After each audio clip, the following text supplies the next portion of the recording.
Entonces, vamos a revisar este tema que, de hecho, el semestre anterior no se pudo revisar por los inconvenientes que se presentaron, pero bueno. Eh, bueno, como todos saben, este es un tema que está ya ni siquiera de moda, ¿no? Ya esto ya no es parte del futuro, es parte del presente. El tema de la incorporación de los objetos a comunicarse dentro de las redes que nosotros gestionamos o que nosotros administramos. Entonces, desde hace unos años atrás, los autores no se han puesto de acuerdo realmente. Hay autores o hay empresas que se han dedicado a este tema que indican que a partir del año 2000, 2003, otros en el 2004, otros en el 2012, en el 2010, se empezó a hablar del Internet de las cosas como, como un mecanismo que permite que adicional a las personas y a las empresas, las cosas, valga la redundancia, se puedan conectar a Internet, ¿sí? Y de manera autónoma, ¿no? Ese es el objetivo fundamental. Entonces, ese es un paradigma, esto es una nueva tecnología. De hecho, está considerado como las tecnologías más innovadoras en los últimos 20 años. Eh, Se habla mucho de la cuarta revolución industrial y esta cuarta revolución industrial obviamente tiene como punto, como eje principal el tema de la conectividad de los objetos a través de las redes que nosotros conocemos como Internet. En principio Internet, pero realmente podría ser cualquier red privada que funcione con el paradigma TCP/IP o con el conjunto de protocolos TCP/IP.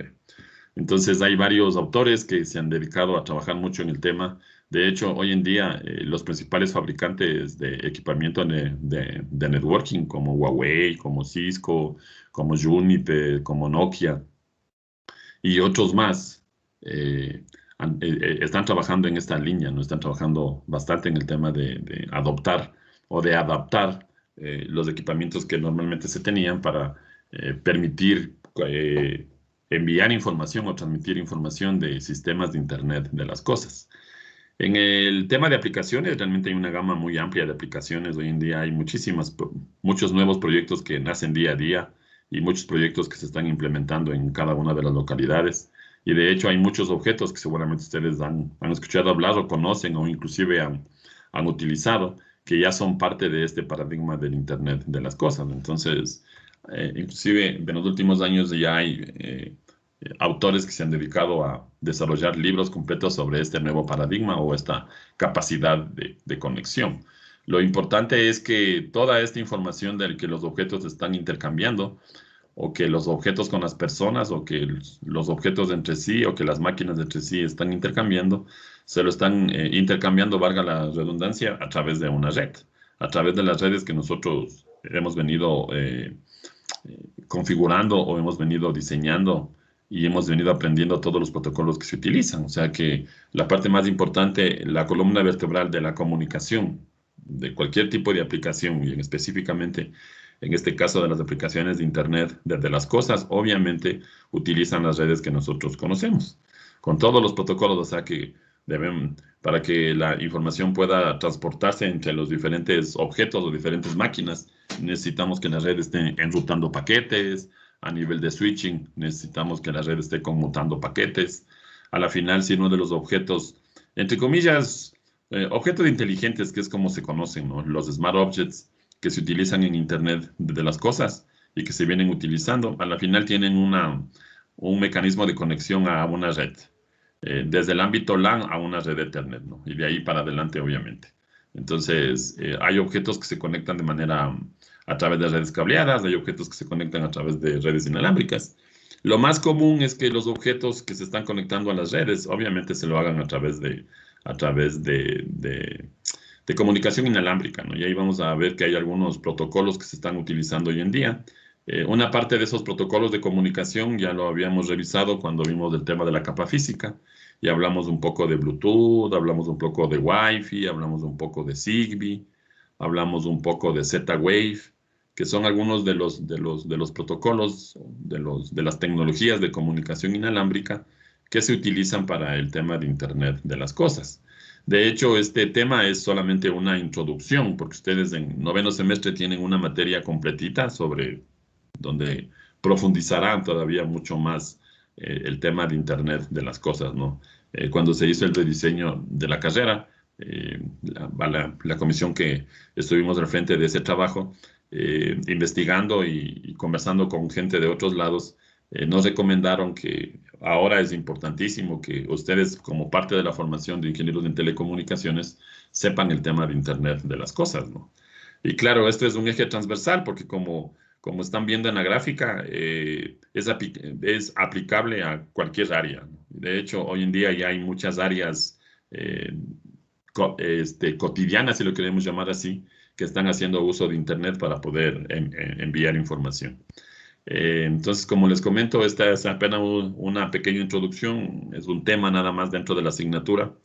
Y con lo que ustedes conocen hasta acá, tranquilamente se puede tener una idea macro de cómo es que funciona, ¿no? Vuelvo y repito, eh, dentro de este nuevo paradigma, inclusive hay un nuevo modelo de referencia, así como hay el modelo de referencia OSI, hay un modelo de referencia para los sistemas de IoT, que por coincidencia o por compatibilidad probablemente también tiene 7 capas. Sí, entonces, lo que cambia son los nombres de las capas y algunas funciones que se han añadido a los sistemas de Internet de las cosas. Entonces, en cada una de las capas hay protocolos que ustedes analizarán y aprenderán en la materia específicamente, ¿no? Cosas que están fuera del alcance de esta pequeña introducción, digamos protocolos como COAP, protocolos como MQTT, que son protocolos que se utilizan para las aplicaciones de Internet de las cosas, ¿sí? Porque claro, obviamente se implementa un sistema de Internet de las cosas, pero lo más importante es que los usuarios tengan acceso a esa información o que o que los objetos que se conectan tengan la posibilidad de comunicarse entre sí a nivel de la capa de aplicación. Entonces, a nivel de la capa de aplicación de las redes IoT o de los sistemas IoT, hay protocolos que se utilizan y dos de los protocolos que normalmente se manejan es el protocolo COAP y el protocolo MQTT. Entonces, ese tipo de conceptos y ese tipo de detalles están fuera del alcance de esta pequeña introducción. Vuelvo y repito, eso ustedes lo verán a profundidad cuando tomen la materia, ¿no? En noveno semestre. Eh, Todas las empresas que se han dedicado a trabajar durante algunos años en este tema, cada una tiene su propia conceptualización. No hay un concepto general. Todos son similares, ¿no? Pero cada uno le pone su toque personal, si es que lo queremos llamar así. Lo importante es entender que un sistema de Internet de las cosas o que el Internet de las cosas no es nada más que una red que conecta máquinas. Esa es la idea fundamental o que conecta objetos, obviamente, ¿no? Entonces, estas máquinas pueden ser, en principio, máquinas mecánicas, máquinas digitales, y que se están intercambiando información.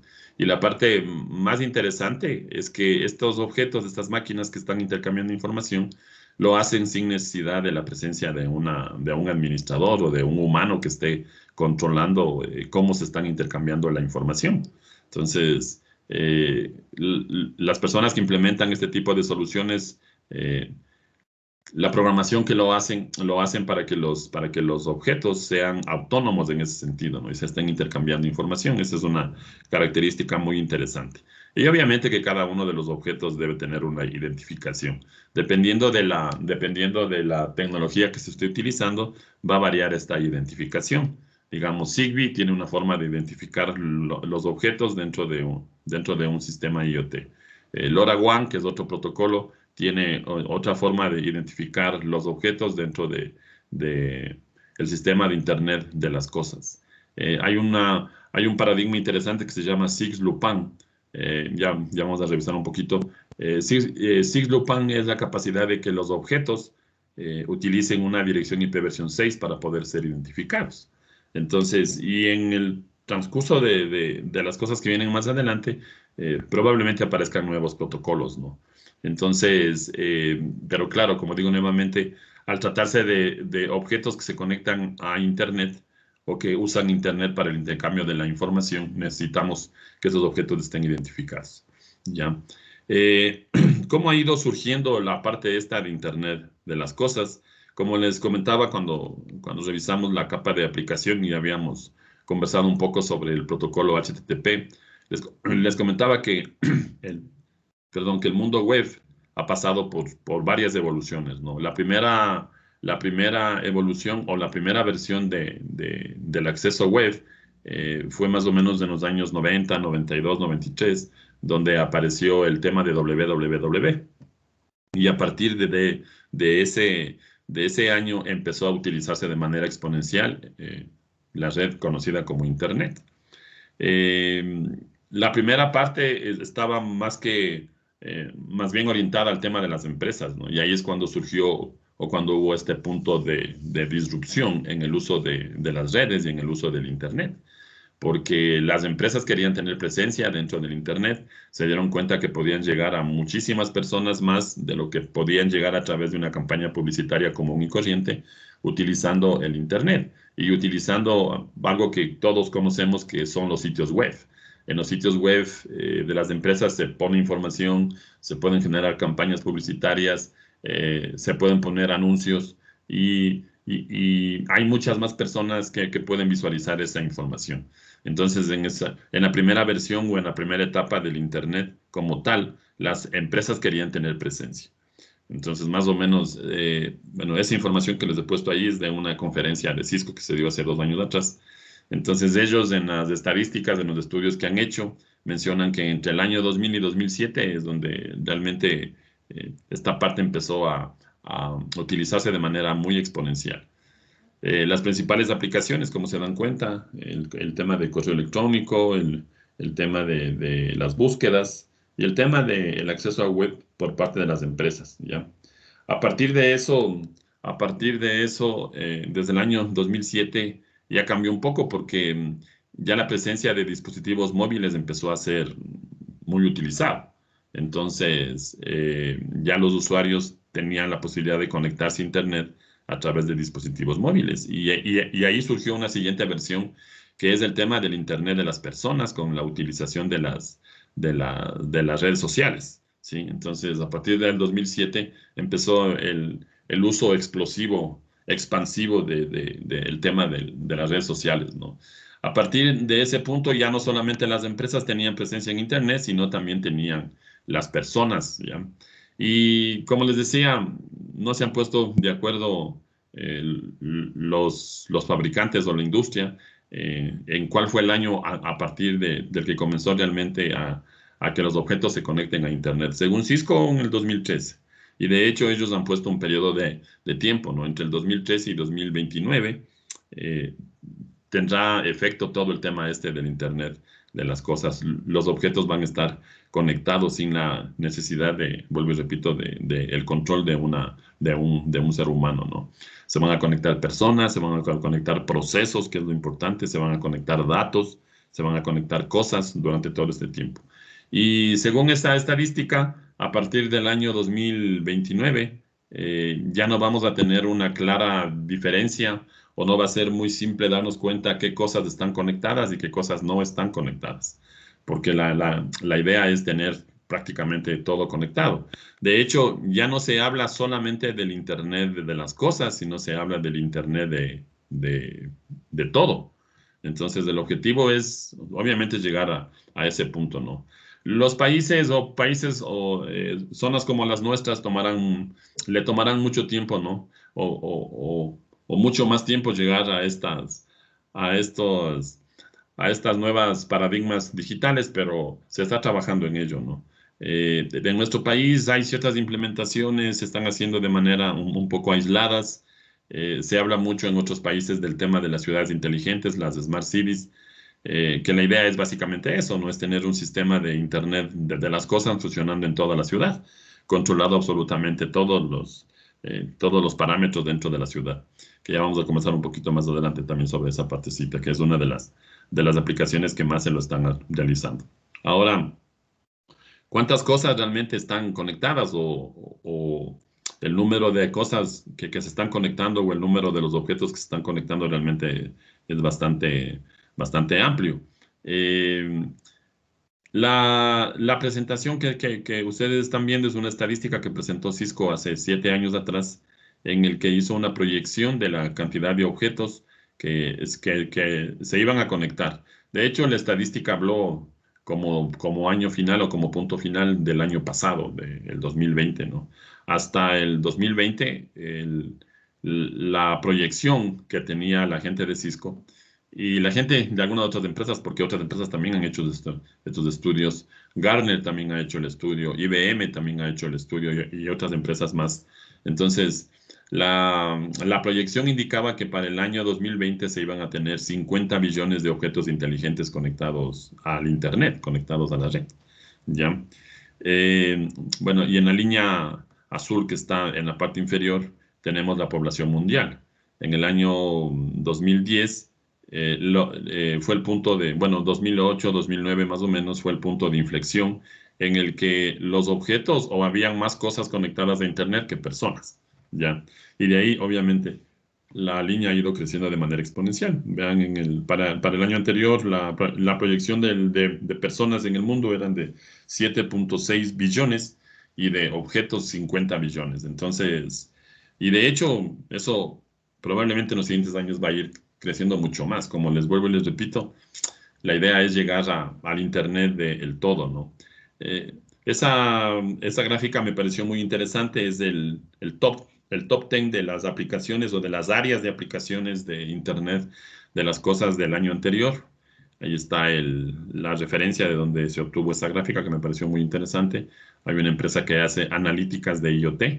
Entonces, el número de proyectos que fueron analizados, 1.414 proyectos en Estados Unidos, sí, básicamente en Estados Unidos. Claro, habría que ir comparando con Europa, con Asia y ese tipo de cosas, ¿no? Pero bueno, eso es una estadística de Estados Unidos. A julio del año 2020, en Norteamérica, el 22% de las aplicaciones o de las áreas donde más se estaba aplicando el tema de Internet de las cosas en el tema de la industria y de la manufactura, ¿no? Entonces, el objeto tiene mucho sentido porque la idea es que ya no se tengan personas que estén operando las máquinas como tal, sino que el proceso esté automatizado de tal forma que las máquinas se comuniquen entre sí, los dispositivos industriales se comuniquen entre sí para realizar todo el proceso. Un 15% de las aplicaciones al tema de movilidad, al tema de transporte, un 14% al tema de manejo de energía, las ciudades inteligentes un 12%, el tema de salud, el tema de agricultura, el tema de la automatización de edificios, el tema de los despachos de cadenas de productos. Entonces, vean, son 10 áreas en las que más se está trabajando. Hay muchísimas áreas más. Probablemente el número de proyectos era mucho menor que los porcentajes de agricultura y de edificios, pero hay muchas áreas más en las que se pueden aplicar este tipo de paradigmas, ¿no? Estas aplicaciones de Internet de las cosas. La parte fundamental del Internet de las cosas, obviamente los objetos, entre comillas, inteligentes, los smart objects, ¿no? Que son las cosas que se conectan al Internet. Entonces, ya hay cosas, ya hay objetos que se comercializan y que tienen la capacidad de conectarse a Internet para enviar información. En la parte, en la gráfica, les he puesto tres productos que me parecieron interesantes cuando estuve actualizando el material. Hay muchísimos más, ¿no? Si uno se pone a investigar objetos inteligentes en Internet, solamente en Amazon nomás, se hacen una búsqueda de Smart Object y van a encontrar cientos, inclusive miles de objetos y de propuestas de objetos que se están utilizando para cosas que ni siquiera uno puede imaginárselo. Vean, en la gráfica de la izquierda está un cepillo de una empresa francesa que se encarga a través de Internet de las cosas y a través de ciertos sensores, determinar el nivel de limpieza dental que nos hemos realizado. ¿Ya? Entonces, y esa información, el teléfono tiene conexión Bluetooth, tiene conexión Wi-Fi, tiene conexión móvil, o sea que yo le podría tranquilamente al cepillo dental como tal ponerle un chip de 4G, de 5G, para que me pueda pasar esa información a través del Internet. Y el usuario que tiene su dispositivo inteligente, su dispositivo móvil, a ese usuario le está llegando toda la información, ¿no? Entonces, la información entre comillas en tiempo real, ¿ya? Porque claro, obviamente por el sistema de comunicación vamos a tener retardos y latencias, pero realmente la información es rápidamente accedida, con estadísticas, con gráficas inclusive Vean, esta gráfica es bastante interesante de qué parte de nuestra dentadura está todavía con donde se requiere más limpieza. Entonces, cosas como esas, lo que eh, vuelvo y repito, esos objetos están ya en el mercado durante varios años. En la gráfica de la esquina superior derecha hay un termómetro que se utiliza para el tema de a las personas que se dedican al tema de cocina, a las personas que les gustan las parrillas y comer una carne a una temperatura ideal. Entonces hay un termómetro de carne que se llama iGrill, que me permite pasar la información, entre comillas, nuevamente, no, en tiempo real a un dispositivo móvil que es el que está viendo la temperatura en ese instante de lo que tiene la carne. En la parte inferior hay un vaso, de hecho se llama Basil, es un vaso que se comercializa en Amazon, tiene la capacidad de determinar qué líquido está dentro del vaso y cuáles son sus componentes. Y también hay otras áreas, como les comentaba, ¿no? de objetos que ya se están utilizando. El que más me parece interesante, el que yo le veo que tiene mucho más desarrollo es el tema de la gráfica que está en la parte inferior derecha. Ropa que tiene la capacidad a través de sensores, enviar información como lo que ustedes están viendo ahí. Vean, ahí se está enviando información de un electrocardiograma que se está haciendo en tiempo real, sin necesidad de que la persona acuda a un centro de salud. Entonces hay prendas que tienen ya sensores y que permiten, entre otras cosas, medir lo que estamos viendo en la gráfica, ¿no? Eh, y ahí está el concepto de las redes PAN. Recuerdan que cuando hablamos de las redes PAN como tal, de las redes de área personal, habíamos comentado que existían las redes de cuerpo, ¿no? Las redes que se pueden generar con dispositivos que están conectados a nuestro cuerpo. Entonces, fundamentalmente para el tema de salud, ¿no? Para hacer el control de parámetros fisiológicos. Entonces, hay prendas, hay muchas, ahora hay muchas empresas en el mundo que están trabajando en esta línea, ¿no? En la construcción, en el diseño, en el desarrollo de prendas que incorporen sensores que permitan tener esa capacidad. Bueno, les he puesto otros ejemplos ahí, ¿no? Nike lanzó años atrás ese calzado que también tenía la capacidad o que tiene un conjunto de sensores que, que nos permiten ir monitoreando el desenvolvimiento de la persona que está utilizando ese calzado. Sí, y así un sinnúmero de objetos. Vuelvo y repito, si nos pusiéramos a conversar solamente de los objetos, nos pasaríamos horas y horas conversando y viendo todo lo que se puede hacer. Pero tal vez el componente más importante, sí, aunque hay más componentes, pero probablemente el componente más importante de un objeto inteligente son los sensores. Sí, son los dispositivos electrónicos, mecánicos, que permiten medir variables físicas, ¿no? Y gracias a la incorporación o a la difusión de la utilización de sensores que se han podido hacer aplicaciones como las que hemos visto anteriormente, ¿ya?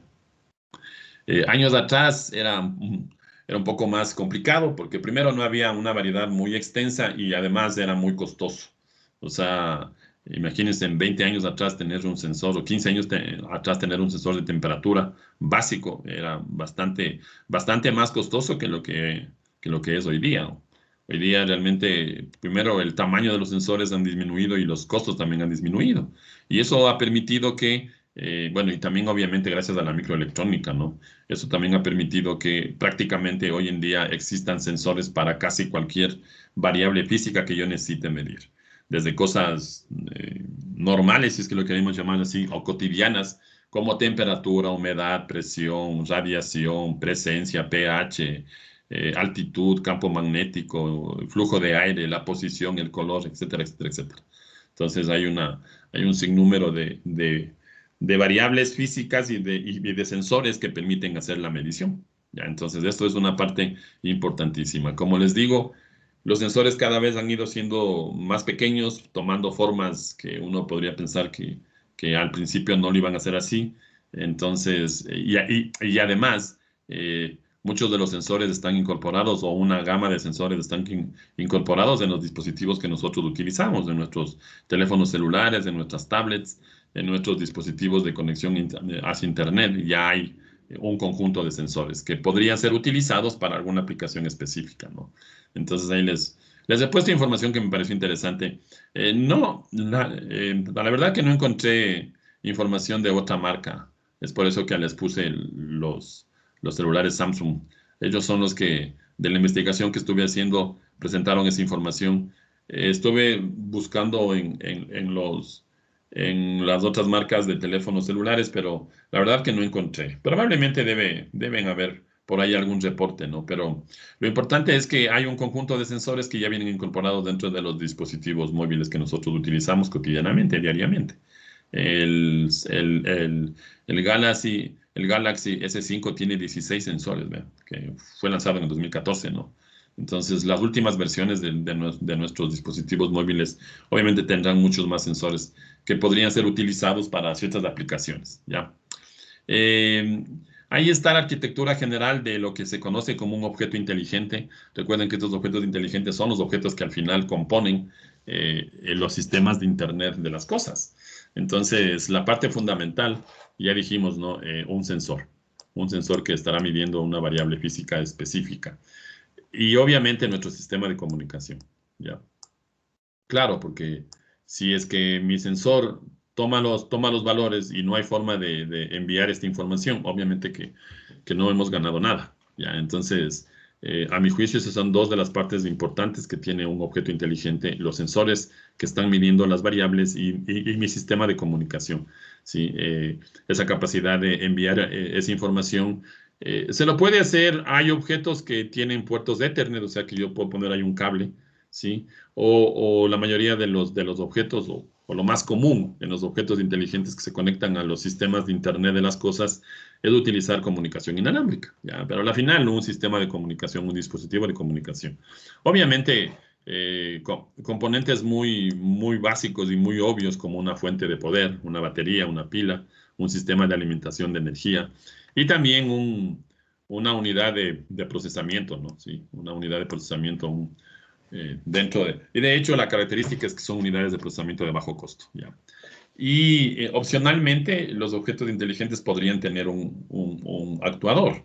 El actuador es el dispositivo que toma o que manda una señal a un objeto para que tome una decisión, ¿ya? Entonces, como menciona la presentación, ¿no? Ese componente es capaz de desarrollar ciertas tareas como, no sé, cambiar en un semáforo, ¿ya? El sensor determina la presencia de vehículos, entonces el actuador podría mandar una señal para cambiar los colores de las luces de nuestro semáforo, ¿sí?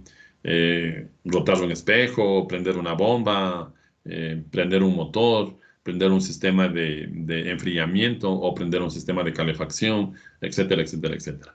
Los actuadores en los objetos inteligentes normalmente son opcionales porque están dentro de un dispositivo central que se conoce como el coordinador, que vamos a conversar un poquito, ¿ya? Hay muchísimas plataformas de Internet de las cosas hoy en día.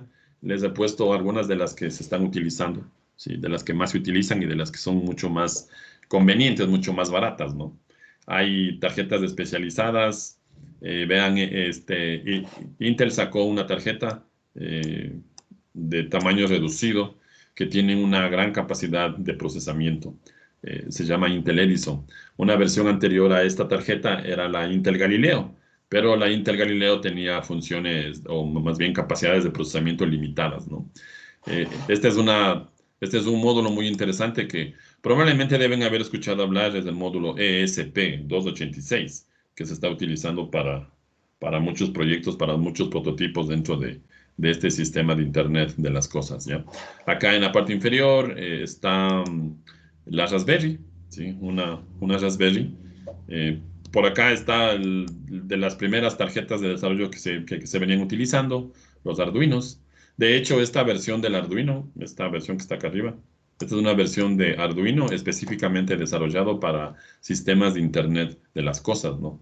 El objetivo principal es que con ese dispositivo el objeto no sea tan grande en tamaño, sino la idea es que los objetos que están monitoreando y que están enviando la señal sean lo más pequeños posibles para que pueda ser fácilmente manipulable, ¿no? Y ahí, como les vuelvo y les repito, hay una gama si uno busca en Internet, hay muchísima información de nuevas plataformas que se están desarrollando o que se han desarrollado para el manejo de Internet de las cosas, ¿no?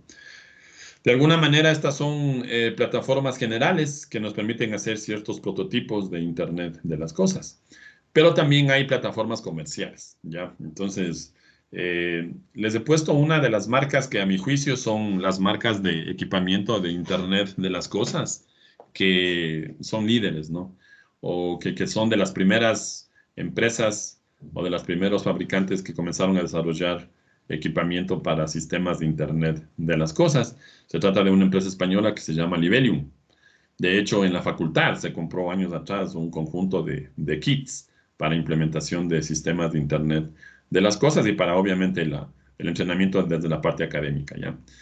Hoy en día, bueno, esa imagen es tomada del blog, de la página web de Livelium. Entonces, hoy en día ellos tienen sistemas de equipamiento, dispositivos, tarjetas de desarrollo para casi cualquier variable del entorno.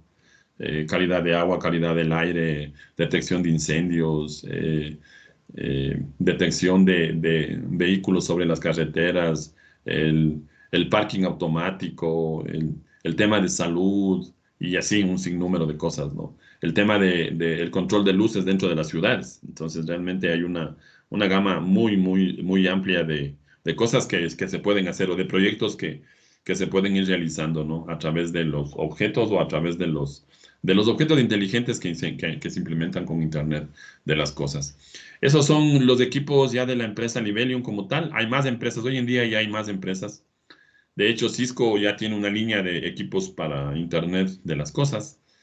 Probablemente, eh, mm, claro, mucho más costosos de lo que deberá o de lo que cuesta Livelium, ¿no?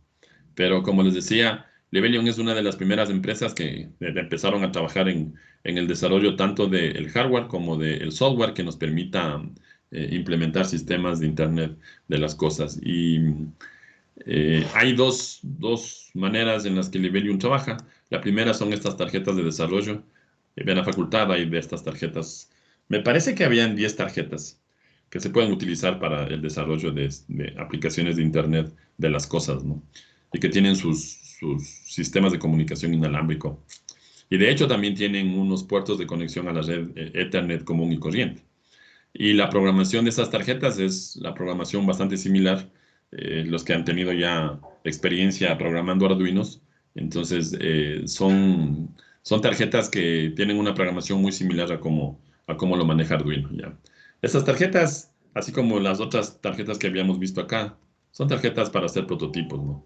Si ya se quiere implementar un proyecto mucho más robusto, mucho más práctico y mucho más real, la misma gente de Livelium recomienda que se utilice equipamiento que está desarrollado específicamente ya para ponerlo en el medio ambiente, ¿no? Entonces ellos tienen kits de monitoreo de agua, de monitoreo de calidad de aire, el tema de agricultura inteligente, etcétera, etcétera, etcétera. Ya. Entonces, solamente como un dato para que conozcan que hay varias empresas.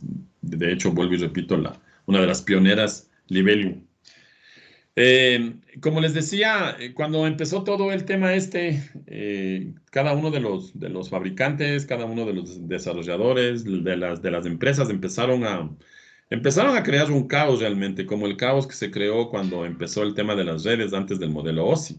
Entonces, y ese caos provocaba que no exista compatibilidad, que los sistemas de Internet de las cosas tengan que ser comercializados por una sola empresa. O sea, si alguien quería un sistema de Internet de las cosas y compraba el hardware a esa empresa, tenía que comprarle el software, tenía que comprarle las tarjetas de comunicación inalámbrica, etcétera, etcétera, etcétera. Entonces, en el año 2014 se desarrolló un foro de Internet a nivel mundial y uno de los objetivos de ese foro fue de diseñar un modelo de referencia. ¿Ya? Entonces, hay un modelo de referencia para los sistemas de Internet de las cosas, que como les comentaba, también tiene 7 capas, ¿ya? Y bueno, estas capas están divididas en subsecciones, ¿no? Las capas, si hacemos una relación con el modelo OSI, las capas que están más cercanas al sistema de comunicación físico están dentro de un área que se llama el fog computing, ¿sí? O el fog computing o el edge computing, ¿no? Que es básicamente la parte física de comunicación de los objetos. Entonces, en una primera capa están los objetos que se están utilizando para monitorear ciertos parámetros. Ahí están los dispositivos, los sensores, los controladores, etcétera, ¿no? Y luego está una capa de conectividad, una capa de edge computing, de la computación en el borde de las cosas, ¿no? Ahí están los protocolos de comunicación inalámbrica, Wi-Fi y bueno, el resto de protocolos que ya vamos a ir analizando, ¿no? Y luego está una capa de estructura global.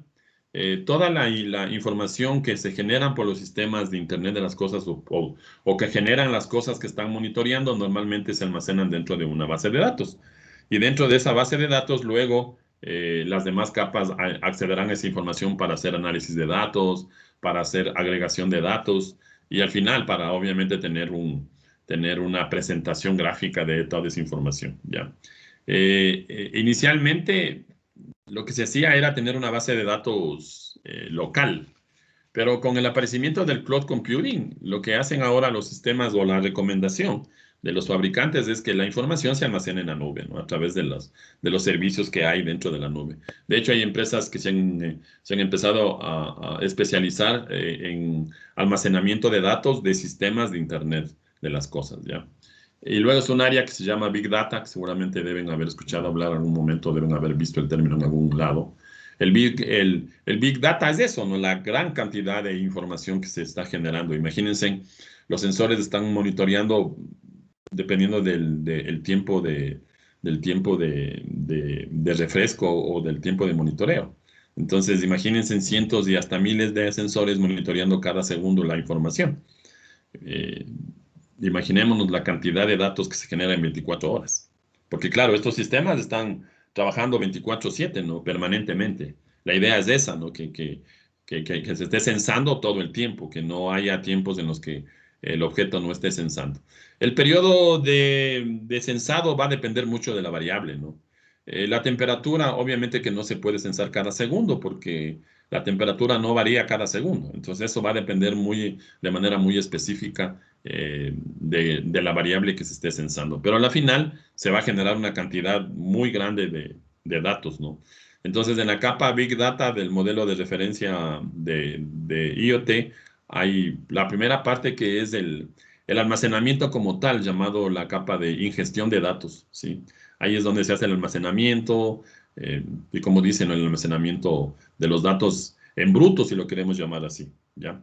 Entonces, se almacena, hay diferentes técnicas en las bases de datos. De hecho, se han empezado a desarrollar bases de datos específicamente para almacenar esta gran cantidad de información que es generado por los sistemas de Internet de las cosas. Pero claro, los datos como tal se quedarían ahí. Y el objetivo es que esos datos permitan tomar decisiones y de hecho, estos datos permitan al final llegar a desarrollar procesos, que eso es lo que realmente nos interesa. Entonces, en la capa de análisis de datos está todo el tema del reporteo, ¿no? La generación de gráficos, el tema de la minería, el tema de machine learning. Machine learning es una técnica de inteligencia artificial que se está utilizando mucho en el área de redes, en el área de telecomunicaciones, y que lo que hace es añadirle una capa de inteligencia para que tome ciertas decisiones. Por ejemplo, dos proyectos que se han desarrollado en algunas universidades del mundo y que me han parecido muy interesantes a través de Machine Learning bueno, y obviamente también a través de Big Data, implementar sistemas de prevención de intrusos que detectan tráfico malicioso en tiempo real, ¿sí? Ahora los sistemas, los IPS que existen, lo que hacen es tener una firma como un antivirus, exactamente igual. Llega un patrón de tráfico y ese patrón de tráfico es comparado con la firma que tiene nuestro IPS o nuestro IDS como equipo de seguridad. Entonces, si el patrón de tráfico concuerda o hace match con la firma, obviamente el equipo llega a la conclusión de que lo que está llegando por las interfaces es un ataque, es un ataque específico, ¿ya? Así funciona. Pero si no está en la firma, si la base de datos de las firmas o de los patrones de tráficos preestablecidos no concuerda con el tráfico que está llegando, lo que el equipo hace simplemente es hacer un forwarding de esos datos. Así es que en ese sentido, y además con las técnicas que existen hoy día para manipular datos, que es muy simple, se puede saltar fácilmente la arquitectura básica de un IPS. Entonces, han empezado a incorporar el tema de Machine Learning para detectar patrones de tráfico en tiempo real, que se analice los datos que están llegando y que en tiempo real se detecte si es un patrón de tráfico permitido o es un patrón de tráfico malicioso. En el área de las telecomunicaciones vi por ahí un proyecto bastante interesante con el objeto de desarrollar antenas inteligentes que esté monitoreando permanentemente las señales de frecuencia que están recibiendo las antenas y que a través de técnicas de Machine Learning determinen parámetros de congestión, determinen parámetros de uso del espectro de radiofrecuencia que se está utilizando para que las antenas automáticamente cojan otra frecuencia, automáticamente se puedan mover y de tal forma de que la comunicación que se están estableciendo entre las dos antenas se trate de que sea lo más limpio posible, que se evite todo el tema de ruido. Y así hay un sinnúmero de aplicaciones que hoy en día se lo están dando a este tema de Machine Learning, ¿no? Que realmente es muy interesante. Bueno, luego está el tema de las aplicaciones dentro de la capa de valor de negocio traduce eso, ¿no? Porque realmente toda esta información está llegando, pero lo que nos interesa al final es que esta información sirvan para los procesos, ¿no? Entonces, aplicaciones que tomen decisiones, ¿sí? Y que permitan ser parte de un proceso integral. Esa es la idea. Entonces, a la final, 7 capas. Si lo queremos relacionar con el modelo OSI, tiene mucho que ver con el modelo OSI y ahora esta incorporación de ese modelo de referencia está permitiendo que los sistemas de Internet de las cosas y que la implementación de los sistemas sea mm, eh, mucho más accesible a la mayoría de las empresas y a la mayoría de las personas en el mundo.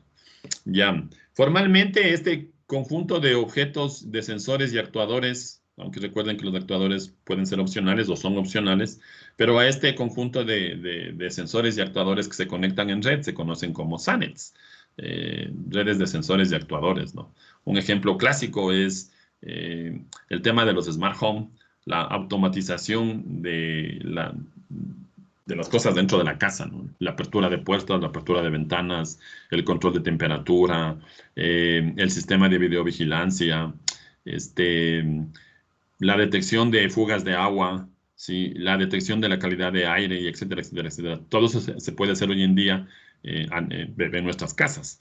Entonces, en la tecnología esta llamada Smart Home, lo que se tienen son sensores que se están distribuyendo por toda la ubicación física de la casa y lo que están haciendo es interconectándose entre sí para enviar información.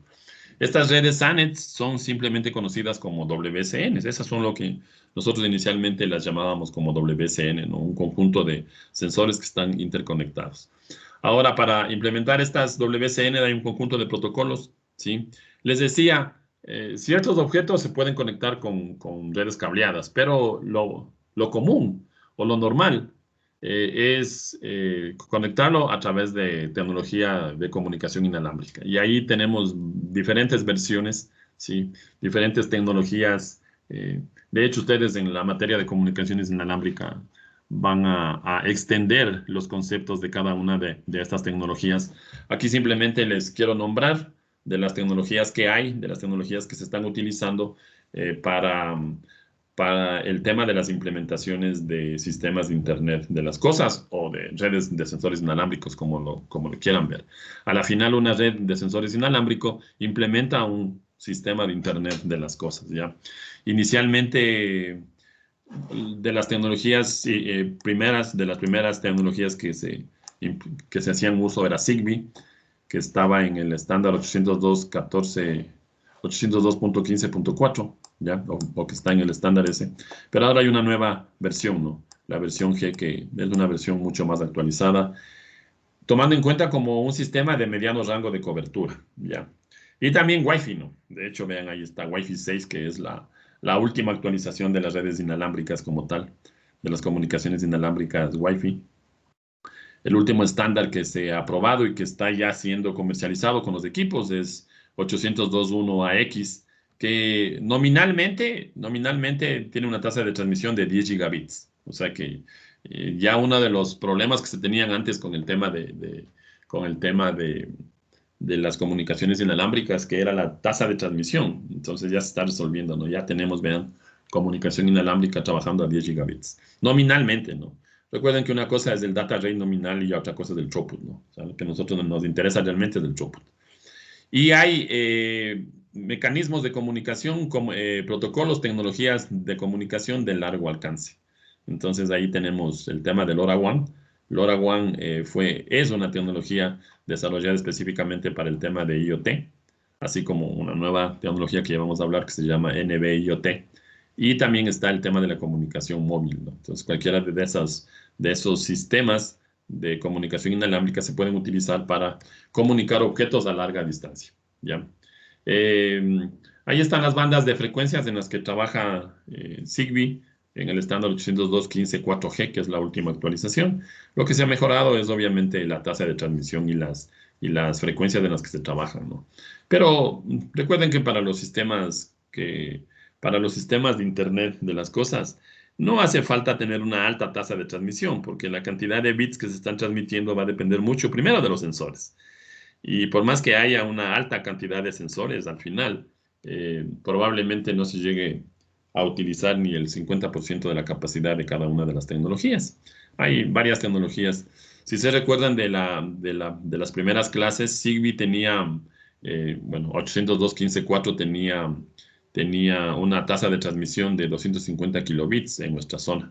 Aquí en el país manejábamos Zigbee utilizando como tasa de transmisión 250 kilobits. Ya. Bluetooth también se utiliza para ciertas aplicaciones en el tema de Internet de las cosas. Pero una de las diferencias o uno de los problemas fundamentales que tenía la tecnología Bluetooth era el alto consumo energético. Entonces hay una versión llamada BLE, Bluetooth de baja energía, que lo que hace es permitir tener tasas de transmisión bastante interesantes y con un bajo consumo de energía, ¿no? Entonces, para ciertas aplicaciones también se está utilizando Bluetooth. Vuelvo y repito toda la parte conceptual y teórica y de cómo funciona la tecnología, cabeceras y este tipo de cosas, ustedes lo analizan en la materia de comunicaciones inalámbricas. Ahí está un resumen que me pareció interesante de las diferencias del Bluetooth comercial que nosotros tenemos normalmente dentro de nuestros dispositivos móviles y de Bluetooth de baja energía, ¿no? Y algo que es bien interesante y que se ha hecho o que ha permitido que la tecnología sea utilizada en sistemas de Internet de las cosas es el tema de los tiempos que le toma para enviar información. Vean, en el Bluetooth normal, 100 milisegundos, en el Bluetooth de baja energía, 6 milisegundos. Entonces, eso ha permitido que se pueda utilizar esta tecnología. Y lo otro que ya dijimos, ¿no? Que es un Bluetooth de bajo consumo energético. Vean, ahí está la cantidad de potencia y la cantidad de corriente que se necesita para que la tecnología funcione como tal. Wi-Fi también se puede utilizar. De hecho, Wi-Fi se está utilizando bastante en algunos, sobre todo en el tema de los smart home, ¿no? De las casas inteligentes, porque si bien es cierto, Wi-Fi tiene una cobertura mucho mayor que Bluetooth, pero también tiene un consumo energético mucho más alto. Y claro, también una tasa de transmisión muchísima más alta que la tasa de transmisión de Bluetooth. Entonces, para ciertas aplicaciones, para ciertos objetos que yo lo quiera tener dentro de la casa, podría funcionar Wi-Fi. Ya si es en exteriores es medio complicado porque necesitamos tener una fuente de alimentación. Es mucho más complicado, ¿no?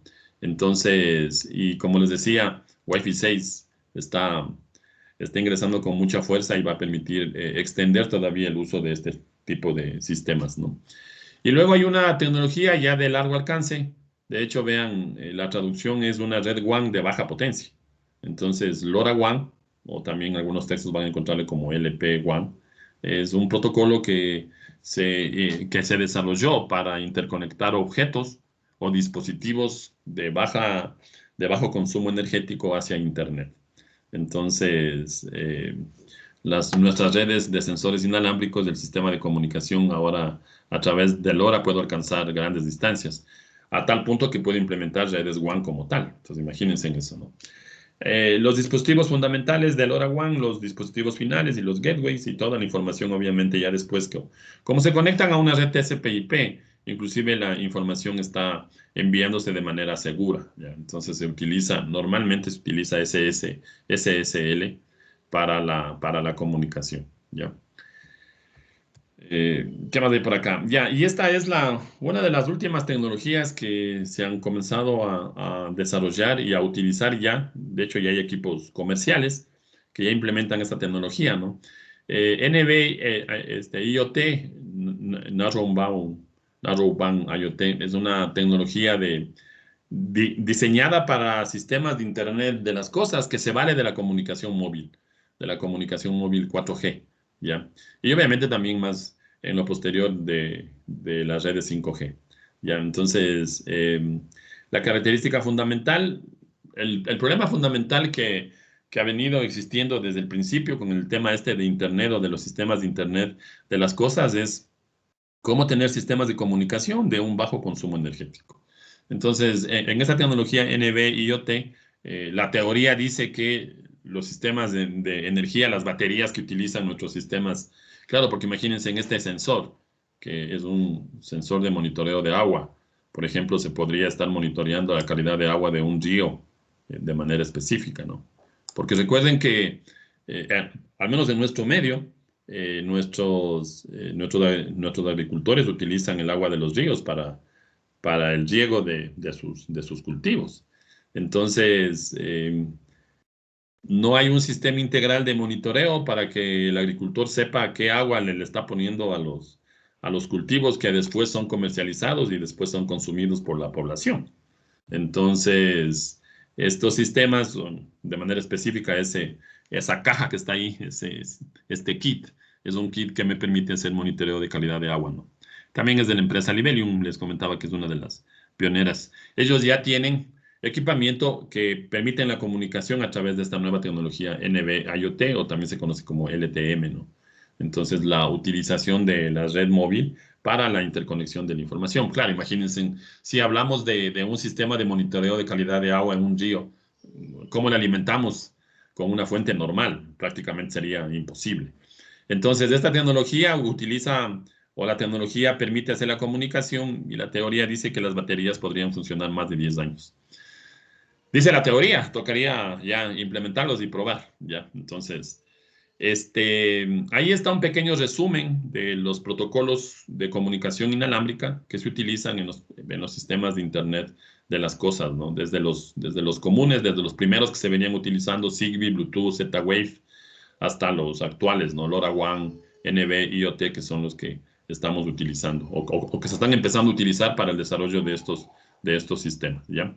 En esta parte está el tema de 4G, 5G, que también se está utilizando. De hecho, la tecnología 5G promete ser una de las tecnologías revolucionarias que va a permitir que el Internet de las cosas crezca todavía mucho más allá de lo que hasta ahora se tiene. Ahora, nosotros inicialmente conversamos que los objetos iban a tener una identificación. Entonces, la estadística dice que para el año 2020 teníamos 50 billones de cosas. Con IPv4 imposible. Acuérdense que IPv4 tenía o tiene solamente un límite de 4.2 billones. Entonces, si ya para el año 2020 íbamos a tener 50 billones de cosas conectadas, iba a ser más que, bueno, realmente imposible utilizar IPv4, asumiendo que nadie más utilizaba las direcciones de IPv4.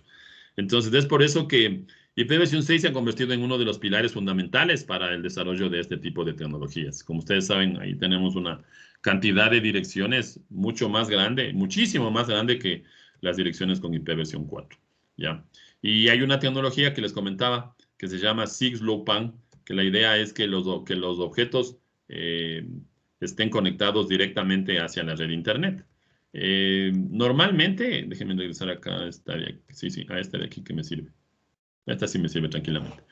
Normalmente, cuando utilizo Zigbee, cuando utilizo LoRaWAN, los objetos que están censando como tal no tienen una identificación IP, sino tienen una identificación del protocolo LoRaWAN.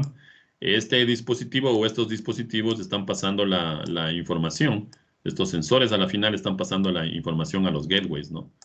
Estos dispositivos, ¿cómo se identifican? Obviamente cada uno de los protocolos, tanto Zigbee como LoRaWAN, tienen una identificación específica, ¿ya? Y el dispositivo que tiene la dirección IP es obviamente el gateway, ¿no? Entonces, un gateway puede tener conectados cientos, inclusive miles de dispositivos, ¿sí? Sin necesidad de utilizar diferentes direcciones IP. ¿Por qué? Porque, vuelvo y repito, estos sensores, estos objetos inteligentes están siendo identificados dentro del LoRaWAN, por poner el ejemplo, de una manera específica del protocolo, o dentro de Zigbee de una manera específica del protocolo, ¿ya? La idea de SIG-LUPAN es que el sensor directamente, que este objeto de acá directamente tenga una dirección IP versión 6. Ese es el objetivo, ¿sí? Entonces, este objeto ya va a tener una dirección IP versión 6 y obviamente ya podría conectarse directamente a Internet sin la necesidad de tener un gateway. Esa es la idea fundamental de SIG-LUPAN, que es una tecnología, no se ha desarrollado por completo, ¿no? Todavía ya se están haciendo hay unas implementaciones en software libre, y hay algunas tarjetas de desarrollo que ya soportan IP versión 6, pero, por ejemplo, la tecnología o los equipos que comercializa Libelium no soportan SIG-LUPAN, ¿sí? Entonces, eh, eh, ellos direccionan solamente a los gateways o les identifican únicamente a los gateways a través de una dirección IP. Ya claro, obviamente el gateway ya podrá tener una dirección IP versión 4, una dirección IP versión 6, pero es el gateway, ¿no? Es el gateway que en términos de WSN se conoce como el coordinador. Los objetos inteligentes están censando y pasándome la información a través del protocolo de comunicación LoRaWAN, Zigbee, Bluetooth o lo que ustedes quieran. Y en el dispositivo central donde se está recolectando toda esta información, ya ahí se tiene la identificación hacia la red TCP/IP, una identificación IP versión 4 o una identificación IP versión 6. Como les decía inicialmente, en los primeros sistemas, la información que le llegaba al coordinador era pasado a un servidor. O sea que debíamos tener una conexión entre este coordinador o este gateway de Internet de las cosas que está recolectando la información de, de los sensores y de los objetos inteligentes que están sensando. Y este coordinador o este gateway tenía una conexión a un servidor que tenía que estar pasando la información a través normalmente a través de un cable de red, de un punto de conexión de 100 megabits o 1000 megabits. Eso no era mucho problema. Entonces, pero la base de datos estaba local. Como empezó a crecer la cantidad, claro, mientras más sensores yo le pongo a mi sistema, mientras más objetos inteligentes tiene mi sistema de Internet de las cosas, la base de datos local iba a comenzar a crecer de manera exponencial. Y entonces era bastante complicado porque en las primeras implementaciones los discos donde se almacena la información debían ser cambiados de manera periódica. Entonces, y con el aparecimiento del cloud computing, más bien ahora los mismos fabricantes, de hecho Libelium, Cisco y algunos otros fabricantes de sistemas de Internet de las cosas, recomiendan que la información se almacene en base de datos o en sistemas de almacenamiento en la nube. Y ahí tenemos un sinnúmero de servicios, más que dispositivos, de servicios que están permitiendo hacer esto. Amazon, Google, Microsoft Azure, Oracle, IBM, Cisco mismo tienen servicios de la nube que me permiten almacenar datos de sistemas de Internet de las cosas, ¿ya? MATLAB tiene una aplicación llamada TeamSpeak, ¿sí? Es un servicio también de almacenamiento y la información que se almacena se la puede manejar a través de MATLAB. Entonces, en esa área están trabajando realmente muchas empresas, ¿ya? Entonces, ahora la información, acuérdense que la información se almacenaba en bruto. Lo que le interesa al usuario final es obviamente tener información, interpretación de la información a través de gráficas, que es lo que más le gusta a los usuarios, ¿no? Entonces, ahí están los famosos dashboards de los sistemas de Internet de las cosas. Estos servicios de almacenamiento de datos en la nube a través del cloud computing también permiten hacer la generación de gráficas, la generación de reportes, la generación y la construcción de dashboard de manera bastante sencilla. Claro, hay plataformas que también permiten lenguajes de programación. Python se utiliza mucho para este tipo de cosas. Entonces, y de hecho vamos a ver si nos avanza el tiempo para poder simular algunas cuestiones de programación dentro de la plataforma que vamos a utilizar. Yo les había dicho inicialmente que la plataforma que utilizaremos para este tema específico va a ser Packet Tracer. Entonces, porque de hecho hay muchos simuladores. Si ustedes se ponen a revisar y a buscar en Internet, van a encontrar cientos de simuladores de Internet de las cosas, pero que no simulan la integración de los objetos a la red, ¿sí? Como lo hace el Cisco Packet Tracer, que realmente es, bueno, obviamente que GNS3 no lo hace IBNG tampoco lo hace. La plataforma propietaria de Cisco llamado Beater, que es como el GNS3, pero solamente para equipamiento Cisco, tampoco lo hace porque lo único que emula son dispositivos de red, nada más. En GNS3 nosotros podemos emular dispositivos de red, no podemos emular ningún objeto como tal. Entonces, o no podemos emular la arquitectura de los sistemas de Internet de las cosas, ¿ya? El Cisco Packet Tracer, a mi juicio, y de lo que yo he investigado y he buscado, es el único simulador que permite la integración de los objetos o de la arquitectura de Internet de las cosas hacia las redes que nosotros manejamos, ¿ya? La desventaja en ese sentido es que obviamente el equipamiento es solamente Cisco, ¿no? Pero los protocolos ya saben ustedes que es lo mismo, ¿no? O sea, el protocolo USPF funciona de la misma manera en Juniper, en Huawei, en MikroTik que en Cisco. Lo que varía es el comando de configuración, nada más, o la forma como estamos configurando. Tomando lo que les estoy diciendo, hay un sinnúmero de simuladores. Por ejemplo, hay simuladores para la capa de aplicación. Les comentaba de esos lenguajes, bueno, más que lenguajes, de esos protocolos que se utilizan a nivel ya de la última capa del modelo de referencia IoT. Ahí estaba el protocolo MQTT y el protocolo COAP, ¿sí? COAP, COAP. Entonces, hay simuladores que, valga la redundancia, emulan el protocolo MQTT y el protocolo COAP. Entonces, y hay simuladores para el tema de simular el desarrollo de aplicaciones. Y hay simuladores para el tema de la comunicación de los sensores de manera física, ¿sí?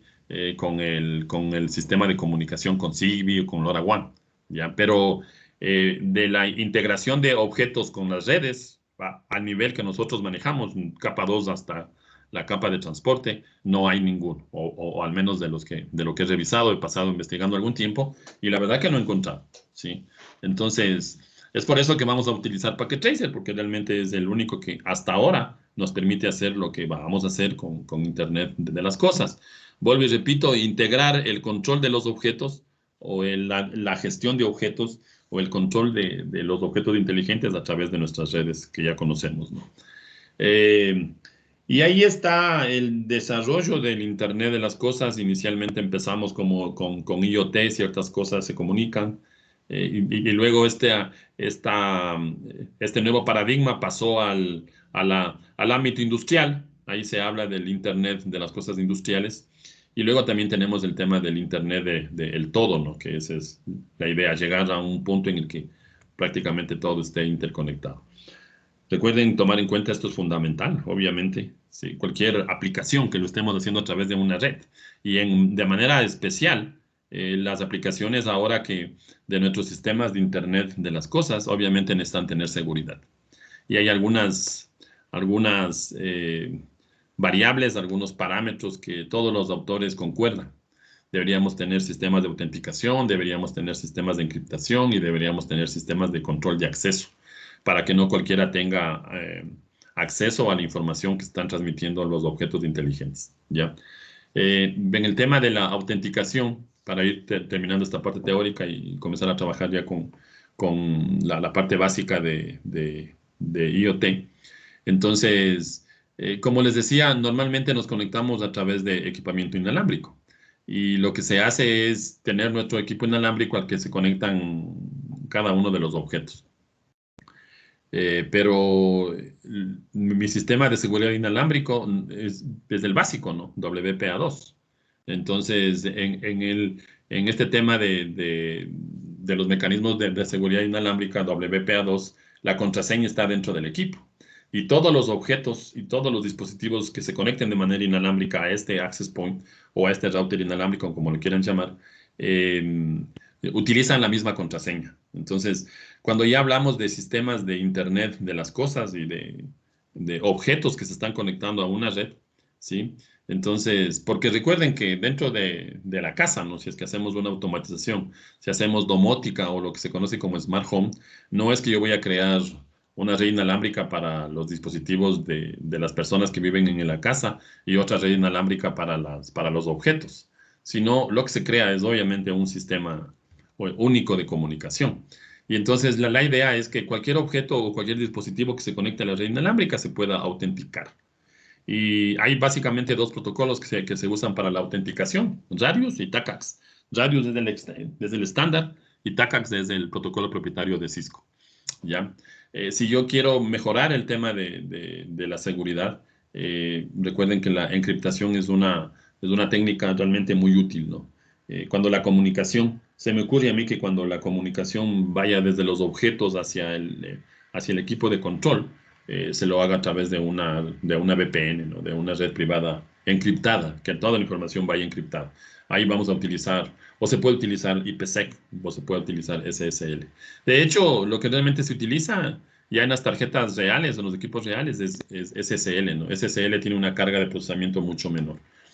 Entonces, y también para el tema de control de acceso, ¿no? Entonces, ahí está el tema de los access lists básico, ¿no? Yo no puedo permitir que cualquier individuo dentro de la red tenga control hacia el dispositivo que maneja los objetos, ¿ya?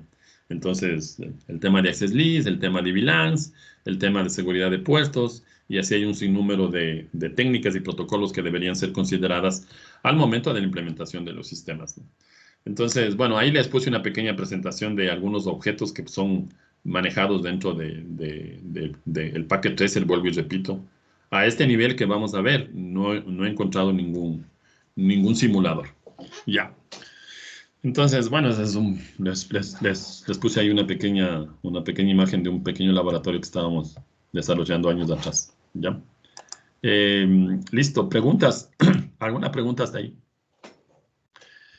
Eh, ¿Tienen instalado el Packet Tracer? Si no lo tienen instalado, ya saben, en el repositorio está la versión del Packet Tracer. De hecho, ahí están las dos versiones. La versión 8 ya fue liberada hace creo que unas 2 semanas.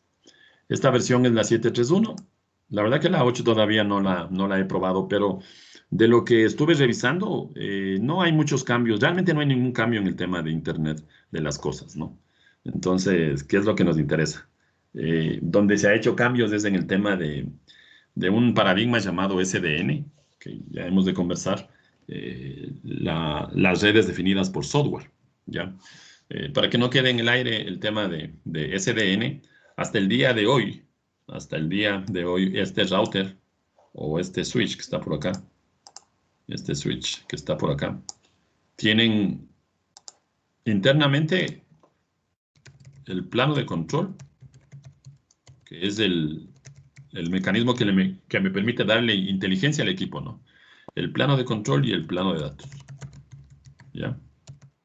Entonces, el plano de datos se encarga del reenvío de la información, del reenvío de los paquetes o el reenvío de las tramas, y el plano de control se encarga de la incorporación de la inteligencia al equipo, o sea, el protocolo USPF, la generación de access lists, la implementación de NAT, la implementación de la VPN, la implementación del ruteo entre VLANs, etcétera, etcétera, etcétera. Eso es plano de control.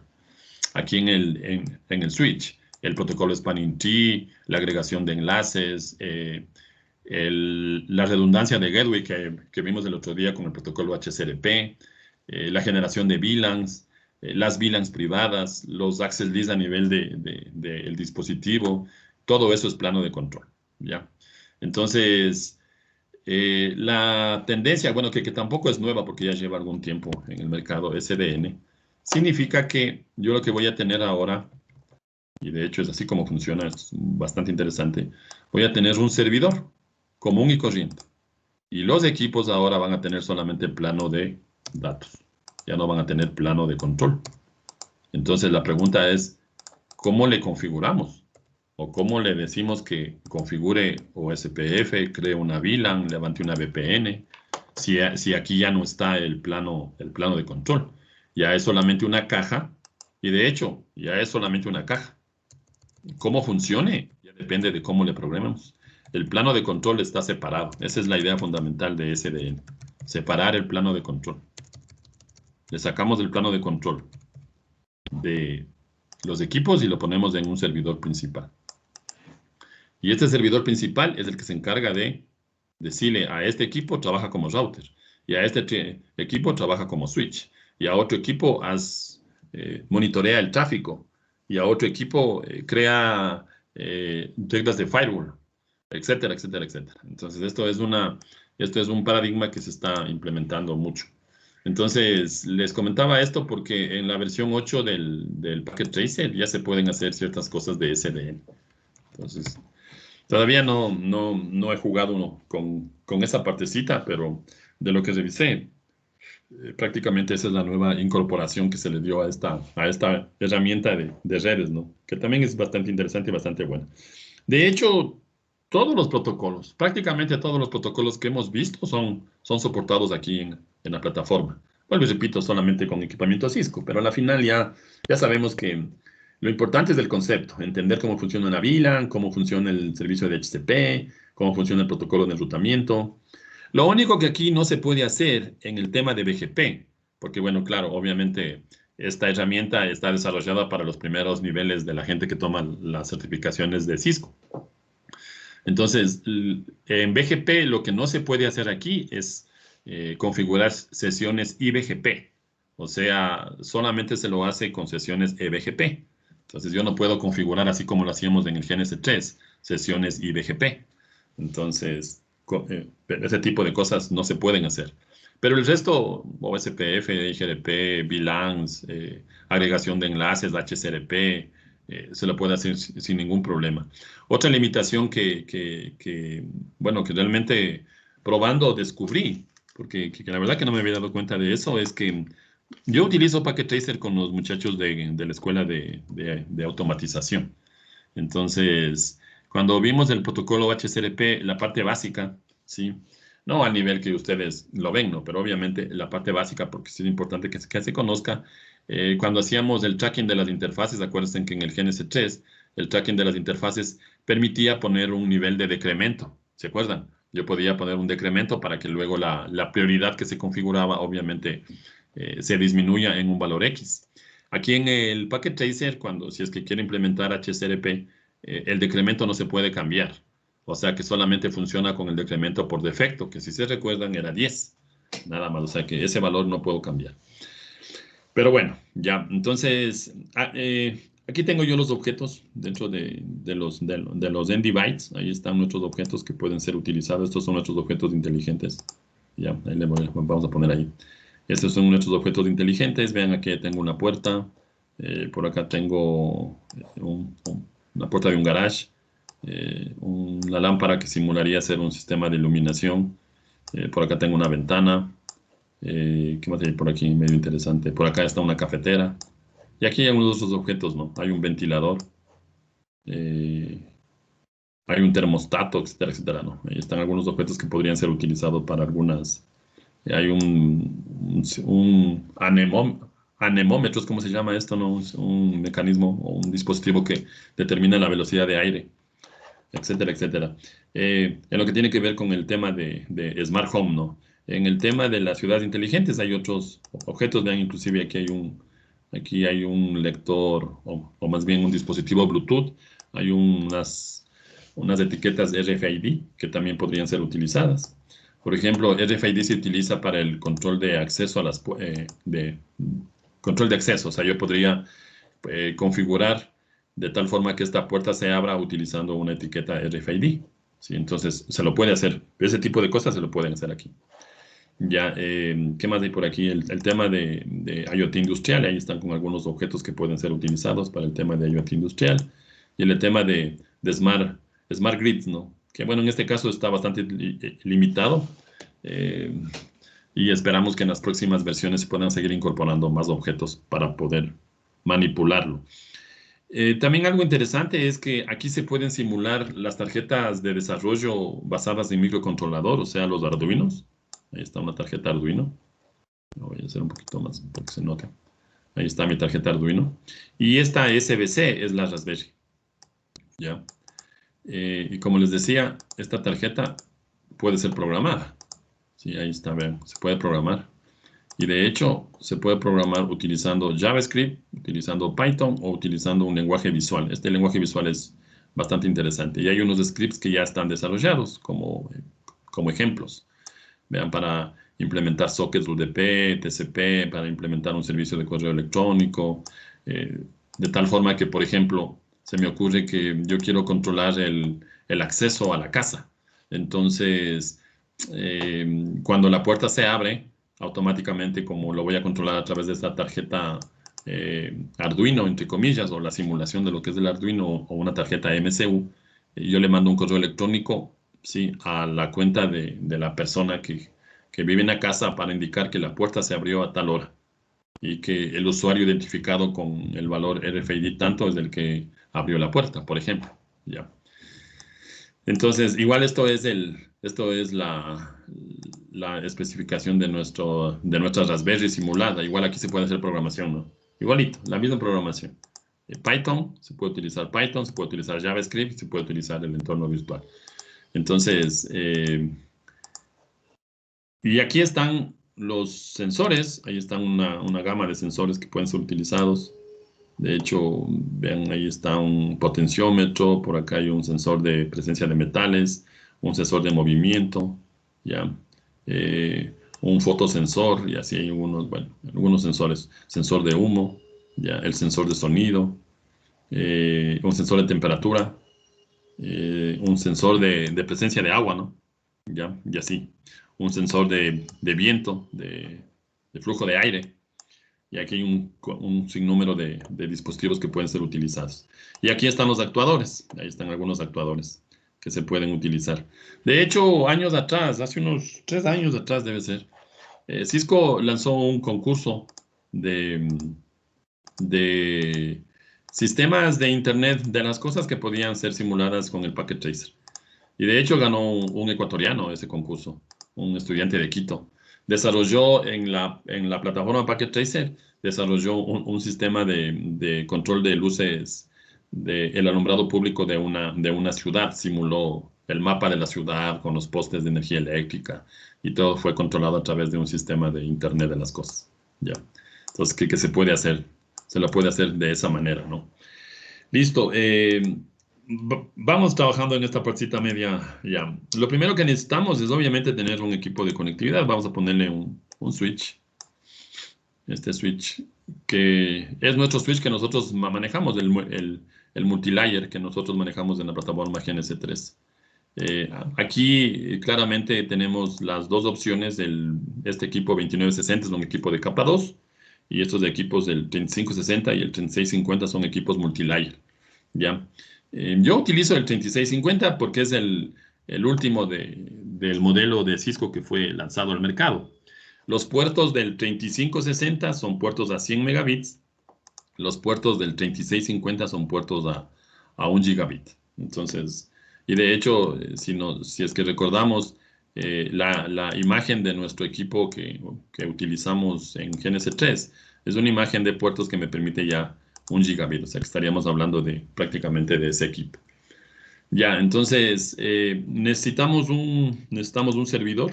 Ahí está dentro de los componentes de NDBytes, están los servidores. Ya. Y necesitamos un equipo de gestión, un equipo de gestión, ¿no? Que ahora vamos a ponerle como un PC nada más. Listo, por ahí. Veámosle por ahí. Listo, ya. Entonces, y vamos a ponerle un equipo inalámbrico. El equipo inalámbrico está por aquí en la opción de los wireless device. Y vamos a utilizar este home router. En la próxima clase utilizaremos el WLC, ya les explico después. Pero la idea es que, si se recuerdan de el tema cuando hablamos de comunicación inalámbrica, dijimos que los equipos inalámbricos, los access point, que es como se denomina, pueden ser gestionados de manera autónoma, como en el caso de este equipo, o pueden ser gestionados de manera centralizada a través de una controladora. Claro, imagínense en la vida real una red con 20 equipos inalámbricos autónomos, significaría que yo tengo que administrar equipo por equipo. O sea, tengo que configurar en un equipo, configurar el segundo equipo, el tercero y así sustantivamente. Si hay que hacer algún cambio, por ejemplo, se me ocurre, cambiamos la contraseña del SSID de una red específica, debería cambiar en todos los equipos. Entonces, eso realmente es un problema. ¿Qué es lo que se hace actualmente o cuál es la tendencia de gestión de redes inalámbricas? Es utilizar una controladora, ¿sí? Es utilizar una controladora, este equipito que está por aquí, que ya lo manejaremos. Eso también es una parte interesante, ¿no? GNS3 tampoco puede simular redes inalámbricas. Eh, el simulador de Huawei NSP sí permite trabajar con controladoras, pero lo que no permite es la otra tendencia. La primera es con una controladora. Yo tengo un equipo central que permite la gestión y la configuración de todos los equipos inalámbricos dentro de mi red. Esa controladora se conoce como WLC, Wireless LAN Controller, WLC. ¿Ya? Entonces, hay muchos fabricantes. Huawei lo tiene, Juniper lo tiene, Aruba lo tiene, Cisco lo tiene. Y si uno se pone a buscar en internet, muchísimas fabricantes de equipamiento inalámbrico ya lo tienen. La gestión y la configuración, la gestión y monitoreo de los equipos inalámbricos a través de una controladora, de una Wireless LAN Controller. ¿Ya? Esa es una opción. La WLC debe estar dentro de la red LAN, dentro de nuestro entorno LAN, para poder controlar el resto de los equipos inalámbricos. La otra tendencia es que se haga el mismo control, la misma gestión, pero ya no desde la red LAN, sino desde el Internet. Perdón, desde la nube, como se lo conoce. ¿Ya? Entonces, también los fabricantes tienen soluciones para hacer eso. Huawei sí lo tiene, pero el simulador no lo soporta. ENSP no soporta simulación o gestión de redes inalámbricas o gestión de equipos inalámbricos a través de la nube. Eso no lo soporta. Solamente hay la presencia de los wireless LAN controllers. ¿Ya? En el Packet Tracer sí hay. Cisco tiene una solución llamada Meraki. Meraki era una empresa que empezó a trabajar en el desarrollo de este tipo de soluciones. La idea es la misma, solamente que la controladora ya no está dentro de la red LAN, sino está al exterior de la red LAN. Y a través de la conexión de Internet o a través de la conexión de una red privada, como lo quieran llamar. Entonces, este equipo principal se encarga de controlar a los dispositivos que están al interior de una red. Entonces, esa es la idea, ¿no? Entonces, esas son las tendencias que existen o las formas que existen hoy en día para la gestión y la configuración de los equipos inalámbricos. Los equipos inalámbricos autónomos, que ya es muy, muy, muy poco común en las empresas, ¿sí? En las redes grandes eso ya no se hace. Está bien para la casa. Nosotros en la casa tenemos uno o probablemente dos, o en el mejor de los casos probablemente 3 equipos inalámbricos, exagerando. Entonces, configurar 3 equipos inalámbricos no es mucho problema. Pero ya en una red, imagínense solamente dentro de la Politécnica nada más. Dentro de la Politécnica, de lo que conozco, me parece que hay más de 50 equipos inalámbricos distribuidos en todo el campus. Entonces, imagínense configurar 50 equipos inalámbricos de uno en uno y luego tener que hacer cambios. Realmente no se hace hoy en día, ¿no? Entonces, lo que se hace es utilizar o la controladora o hacer la gestión a través de Internet. En el caso específico de Cisco, utilizando Meraki. ¿Ya? Entonces, en esta plataforma, en el Packet Tracer, sí se soporta Meraki. Entonces, se pueden hacer algunas cosas medias interesantes. Obviamente que no está soportado todo, ¿no? Esa es la limitación que tiene el Packet Tracer, que es un simulador, no es un emulador como en el GNS3. Nosotros hemos venido utilizando el emulador porque es el que carga la imagen real del equipo y obviamente está disponible todos los comandos. Aquí en el Packet Tracer está disponible un conjunto de comandos, nada más, pero hay otros comandos que no son soportados. Como por ejemplo lo que les acabo de mencionar, ¿no? El tema este de las sesiones IBGP, ya, las sesiones de IBGP dentro del este. Bueno, vamos a conectar. Voy a conectar desde el puerto 101 a este servidor. Le voy a ir poniendo etiquetas. La verdad que no. Hay una opción para que la plataforma me muestre los puertos, pero a veces saben comenzar a mezclar ahí. Sí. Se solapan uno encima de otro. Entonces, más bien yo no le presento los puertos y lo que hago es poner una etiqueta para ir viendo a dónde voy conectando. Entonces voy a conectar del Gigabit 02 a la estación de monitoreo. Sí. Entonces ahí está la estación de monitoreo. Y ahí está. Esta es del 102. Y voy a utilizar el puerto 3 para conectarme a mi equipo inalámbrico, ¿no? Entonces, este equipo inalámbrico le voy a utilizar los puertos de la LAN. Estos son los puertos de la LAN, ¿no? Gigabit Ethernet 1, 2, 3 y 4. Cualquiera podrían utilizar. Como son puertos de switching, necesitamos un cable cruzado, ¿no? Voy a conectar el cable cruzado vamos a ver, desde mi equipo inalámbrico hacia vamos a ponerlo 103. Ya por ahí. Entonces, ya este sería mi puerto 103. Ya. Digamos que nuestra red de direccionamiento es 192.168.10.0, es la del 24. Se lo puede también hacer con IPv6 sin ningún problema. ¿Ya? Entonces a este le vamos a poner la dirección 10. A este le ponemos la dirección 20. ¿Ya? Y entonces este equipo va a ser el equipo inalámbrico y además va a trabajar como DHCP server. ¿Ya? Entonces, vamos a hacer el control de estos objetos, ¿no? Entonces, estos objetos al final se van a conectar a la red inalámbrica, se van a registrar con el servidor de Internet. Este va a ser nuestro servidor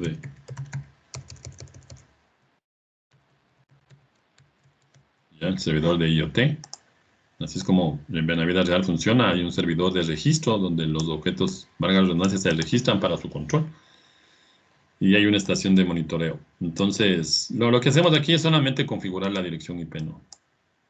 En el servidor. Le vamos a poner, era la 20, ¿no? Le voy a poner 192.168.10.20. La máscara de red. No hay gateway, pero ya sabemos que cuando haya va a ser la primera dirección. La dirección, ahí en el servidor solamente la dirección IP. Claro, ahora vamos a hacerle que se gestione dentro de la misma red LAN, ¿no? Pero obviamente que esto podemos ya configurar todo el tema de que la gestión se lo haga a través de un dispositivo inalámbrico, un un smartphone que está conectado en las oficinas externas de la red. Entonces, pero ahora vamos a hacer la parte básica nada más. Luego, lo siguiente que hay que hacer aquí en el servidor es solamente levantar el servicio de IoT. Ahí está el servicio de IoT. Por defecto viene apagado, le voy a prender, nada más. Aquí solamente se prende. O sea, en el servidor de registro, en el servidor IoT, dos cosas. Configuramos la dirección IP o los parámetros IP y activamos el servicio de Internet de las cosas en el servidor. Este va a ser el servidor de registro. Los objetos para poder ser gestionados o controlados se tienen que registrar con un servidor. Entonces voy a configurar en mi estación de administración. Voy a poner la dirección 192.168.10.10. La máscara de red, ¿no? Y ya sabemos que el gateway será este de ahí. Listo. Como se dan cuenta, los enlaces están apagados porque este switch, como es un switch modular, necesita primero que se le conecte la fuente, ¿no? Ahí está la fuente. El 3560, que es el otro equipo multilayer, no hace falta eso porque ya la fuente viene de fábrica conectada. Entonces, esos equipos ya son modulares y necesitamos exponer la fuente. Esperamos, ahí está negociando. Recuerden, aquí es visualmente más interesante porque en el GNS3 no se nota esto, pero aquí en el Packet Tracer estamos viendo que los enlaces no están puestos en verde, directamente están en ámbar, porque lo que están haciendo es negociando el tema de Spanning Tree. Ya se está negociando en los switches. Por defecto viene configurado el tema del Spanning Tree. Entonces vamos a esperar que ya ahí está operativa nuestra red, nuestro enlace. Listo, entonces vamos a crear primero un usuario que es el que se va a utilizar para el registro de los objetos. ¿Ya? Entonces me voy a ir aquí a mi navegador web de mi máquina de gestión y voy a cargar la página web, ¿no? 192.168.10.20. Este es el servidor de registro. Ya, me va a pedir un username y un password para monitorear, para controlar a los objetos y también para que los objetos puedan ser registrados dentro de este servidor.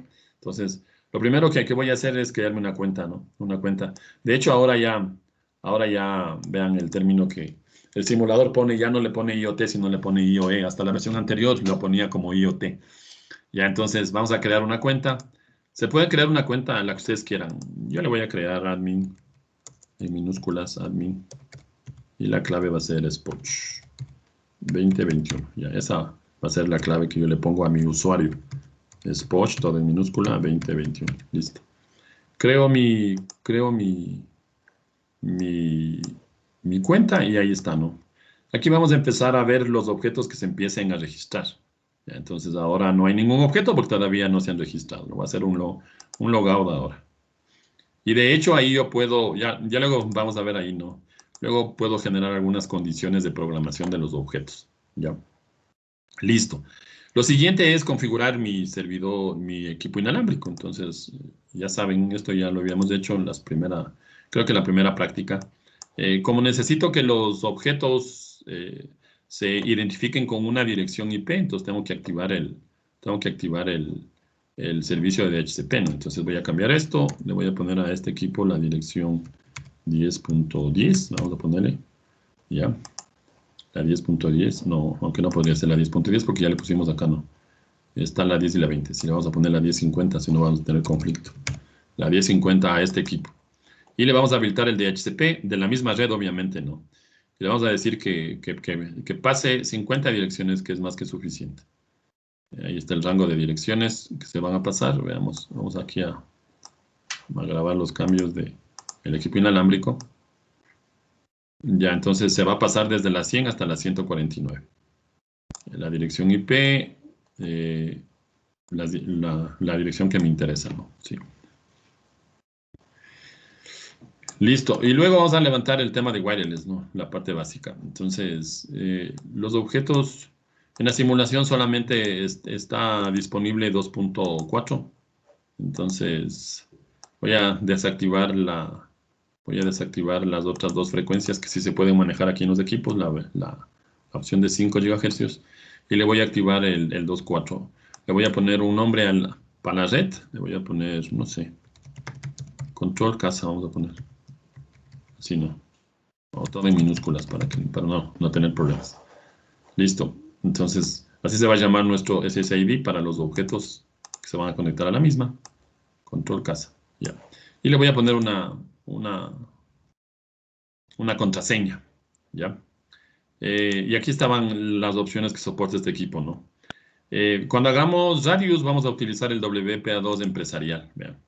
De hecho, ahí él me está pidiendo la dirección IP del servidor radius. Ya que eso lo hemos de revisar la siguiente clase, pero básicamente radius es un protocolo de autenticación.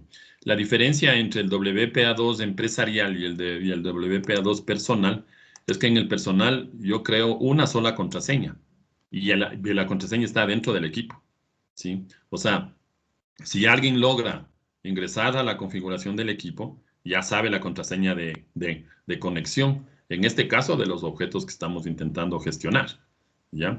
Entonces, ese es un problema que existe con el tema de WPA2 personal, que primero es una sola contraseña, además, es una sola clave.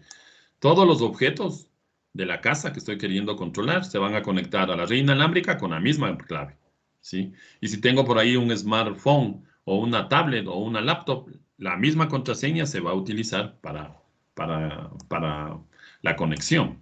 Entonces, en el WPA2 empresarial, que es lo que normalmente se realiza ya en las implementaciones, valga la redundancia, empresariales o en las redes corporativas, es tener los parámetros de autenticación, nombre de usuario y contraseña en un servidor aparte, ¿ya? Y ese servidor aparte lo que ejecuta es el protocolo Radius. Entonces, va a hacer esto, cuando este objeto, ¿no? Se intenta conectar a la red inalámbrica, yo le voy a configurar a este objeto un usuario y una clave, que puede ser diferente a este objeto, diferente a este objeto, diferente a este objeto y diferente a este objeto. Entonces, el objeto le pasa la información del usuario y la clave. Como ahora la clave ya no está aquí directamente configurada, él lo que hace es enviar esa información al servidor Radius y el servidor Radius verifica si realmente la información que le están pasando en cuanto a login y a la clave es la que está permitida para la conexión hacia la red inalámbrica.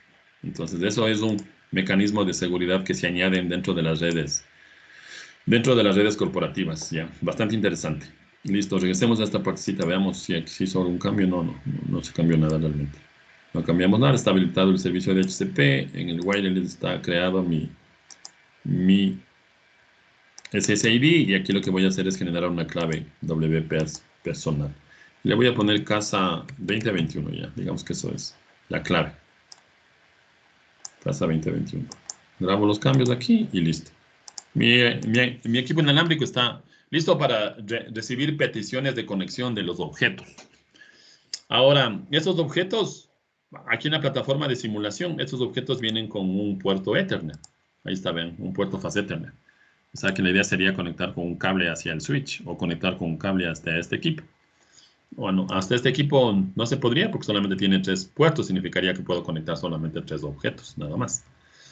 Pero en la vida real, si bien es cierto, la simulación lo permite, pero en la vida real, imagínense pasar un cable desde la puerta que quiero controlar hasta el switch dentro de la casa, o de la puerta de las oficinas dentro del edificio hacia el switch de control del piso del edificio. Entonces, eso no es práctico realmente. Vuelvo y repito, la plataforma lo soporta, pero en la vida real no. O imagínense en el foco, ¿no? Esta lámpara que representa un foco. Entonces, imagínense un foco que yo le cambie, ¿sí? Un foco que yo le esté cambiando o que le esté poniendo un cable Ethernet para conectarme y para que pueda ser controlado. Imagínense, solamente en la casa, pónganse a pensar cuántos focos tienen ustedes dentro de la casa. Ahora piensen lo mismo dentro del edificio. Entonces, realmente no es práctico. Entonces, lo que normalmente se hace es que se conectan a través de la red inalámbrica, a través de conexión inalámbrica. En este caso, a través de Wi-Fi, ¿ya? De hecho, aquí se puede simular solamente el tema de Wi-Fi y el tema de RFID que vimos hace un rato y el tema de Bluetooth, nada más. LoRaWAN no se simula, NB-IoT no se simula, Zigbee no se simula. Entonces, como les decía, hay otros protocolos, o más bien hay otras plataformas que permiten simular Zigbee, por ejemplo. Entonces, si es que quiero profundizar en el tema de Zigbee, podría utilizar ese tipo de simuladores. Aquí la idea es que queremos integrar el control de estos objetos desde nuestra red, de la red que hemos venido programando, de la red que hemos venido diseñando con los protocolos que hemos aprendido, ¿ya? Entonces, y el otro tipo de cable que ven aquí es un cable digital, ¿ya? Entonces, esos cables se utilizan cuando esta puerta va a ser controlada por una tarjeta de desarrollo, por una MCU o por una SBC. Es, comercialmente por una tarjeta Arduino o una especie de tarjeta Arduino o una tarjeta Raspberry. Ahí se utilizan esos cables digitales. De hecho, aquí hay un cable para Internet de las cosas, ¿no? Ahí está, ¿ven? Es ese cable que se utiliza. No se puede conectar cualquier cable desde la tarjeta Arduino hasta este objeto, ¿ya? Listo, entonces lo que voy a hacer, como no está con la tarjeta inalámbrica, este equipo no viene con tarjeta inalámbrica, lo que voy a hacer es le voy a añadir la tarjeta inalámbrica. De hecho, lo que voy a hacer es voy a cambiarle la tarjeta cableada que viene por la tarjeta inalámbrica, ¿ya? Aquí dentro del objeto están ciertas características, los datos que me están pasando. La puerta cuando el valor está en 0 está cerrada, cuando está en 1 está abierto y cuando está en -1 no hay un estado concreto. Entonces puede ser que la puerta, bueno, aquí en la simulación, ¿no? Pero en la vida real puede ser que la puerta no esté ni totalmente cerrada ni totalmente abierta, entonces ahí te está pasando ese valor. Puede ser controlada, como dice aquí, para controlar esto tenemos que conectarnos a una tarjeta SBC, ¿sí? Para, digamos, abrir la puerta cuando el sensor de dióxido de carbono o de monóxido de carbono suba. Entonces, yo puedo simular aquí los dos sensores, poner una fuente de dióxido de carbono y de monóxido de carbono y hacer la programación para que cuando los niveles lleguen a un valor, automáticamente la puerta se abra para que haya ventilación, por poner el ejemplo, o que la ventana se abra y así sustantivamente, ¿ya? Entonces, como les digo, es una pequeña introducción. No nos vamos a pasar haciendo muchas cosas en esto porque nos tomaría realmente mucho tiempo. La idea es darles una pequeña visión para que ustedes, si es que les interesa, puedan seguir trabajando, probando algunas cosas que son bien interesantes. Ya, de hecho, aquí en la configuración está el nombre que se va a desplegar. En mi servidor de registro es el nombre. Le voy a poner puerta, no. Puerta principal. Voy a decir que esta es la puerta principal de la casa. Nada más. Entonces, si es la puerta principal. Y ahora, físicamente no hay ninguna tarjeta. Entonces, tengo que aquí en el botón Advanced, me muestra esta pestaña de las configuraciones de las entradas y salidas. Doy un clic aquí. Y aquí está, los objetos soportan 2 tarjetas de red. Y entonces, por defecto, en el primer adaptador está el cableado. Y lo que voy a ponerle es una inalámbrica, ¿no? De hecho, vean, también soportaría 3G, 4G, si es que lo quiero hacer monitoreo o control a través de la red celular. Ya, entonces voy a utilizar una red inalámbrica, ahí está. Voy a dar nuevamente un clic aquí en el Advanced para que esta pestaña desaparezca y me voy a la configuración. Aquí está el wireless, ahí está la configuración inalámbrica de este objeto. El SSID era control casa, ¿no? Control casa me parece que era, sí, ¿no? Y la contraseña era Spoch 2021, ¿no? Spoch 2021 me parece que era. Ya, veamos. Veamos si es que se conecta. Si es que le puse los parámetros adecuados, debería ser ese. Control casa, Spoch 2021, veamos. ¿Dónde estaba el wireless? Sí, control casa está bien. Ah, no, es casa 2021. Entonces está mal configuré mal la contraseña. Vamos otra vez aquí al wireless. Y aquí la clave está mal. Es casa 2021. Spoch 2021 me parece que era para el. Ya se conectó, ven. Ya se conectó ya se conectó mi equipo, ¿no? Mi objeto ya se conectó. Lo mismo acá, ¿no? Ven, exactamente igual aquí. Me voy al Advanced, le cambio voy a poner la tarjeta inalámbrica. Aquí en el config le voy a cambiar, esto va a ser la cafetera, ¿no? Y le voy a configurar la tarjeta inalámbrica.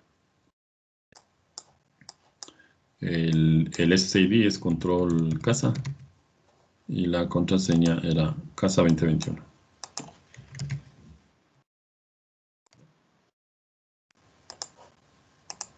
Ya se conectó. Conectemos igual nuestro ventilador. Advanced.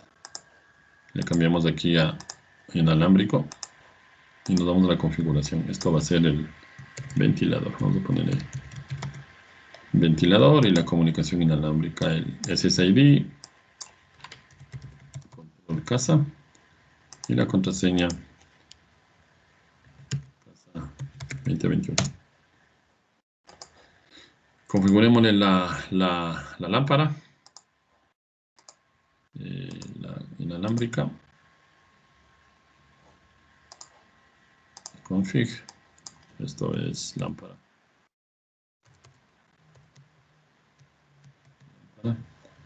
Y la red inalámbrica no, la tarjeta inalámbrica. El SSID, control casa y la contraseña casa 2021. ¿Ya? Y finalmente, ahí está, ya se conectó al equipo, nuestra ventana, ¿no? Esta es la ventana. Me voy a poner la tarjeta. Este es el módulo, ¿no? Ahí está. Y le configuro la tarjeta inalámbrica. SSID. Por casa. Y la contraseña que le puse, ¿no?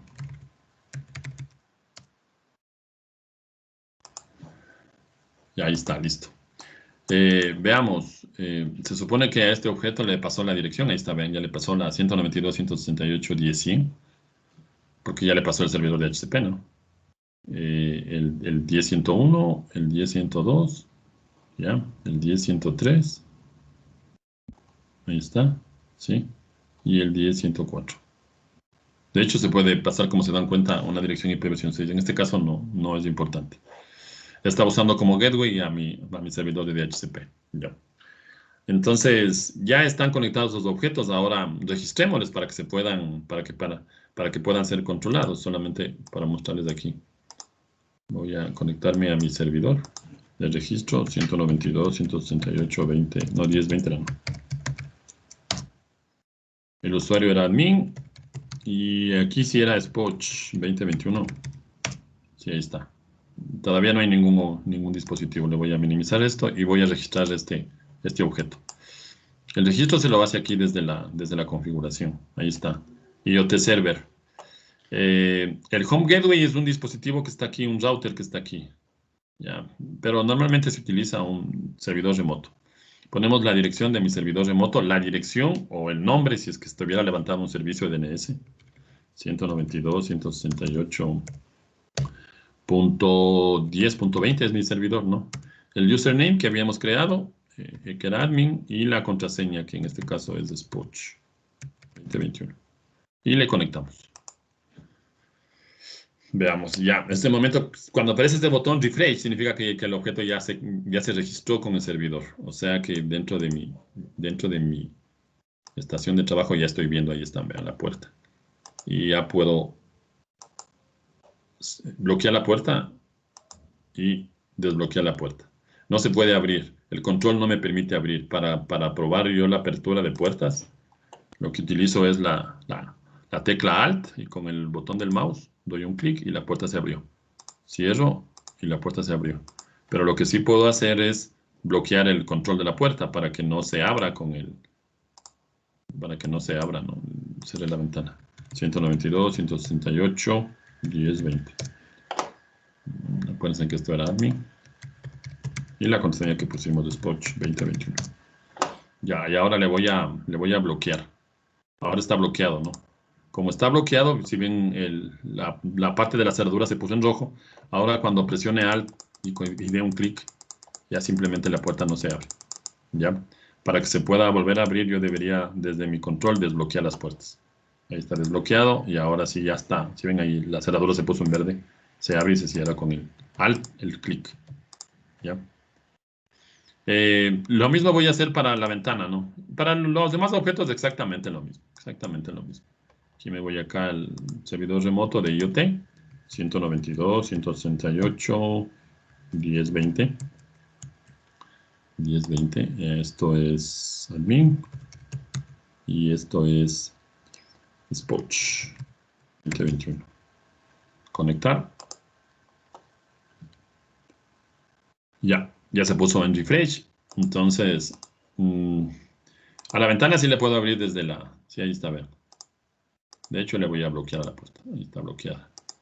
Y la ventana sí se puede abrir, ¿no? Ahí está. Abierta la ventana desde el control. Cerrada la ventana, abierta la ventana. ¿Ya? Veamos el ventilador. El ventilador me parece que tiene tres posiciones de funcionamiento. Bajo, medio y alto. Veamos si es que 192.168.10.20. Recuerden que esa dirección es la dirección de registro del servidor de registro de IoT. Admin, que es el usuario que hemos generado, y la contraseña. ¿Ya?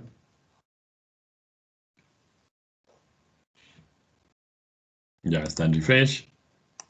Entonces ahora aquí debo tener ya el ventilador, ahí está.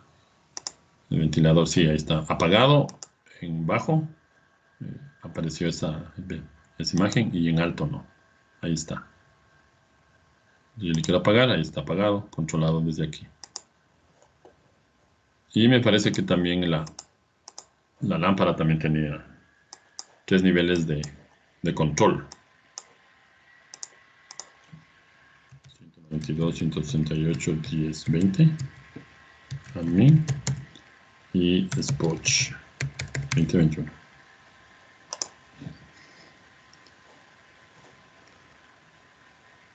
Ya está en refresh. Y aquí ya está la lámpara, ¿no? Y creo que también sí tenía los 3 niveles, ¿no? Igual. On, a su máxima. No se nota muy bien ahí, se nota mejor. Ustedes ahí en su equipo, en su laptop, van a poderlo ver de mejor manera. Probablemente por la transmisión esto no se note, pero en mi laptop se nota como que la intensidad de la luz es mucho mayor.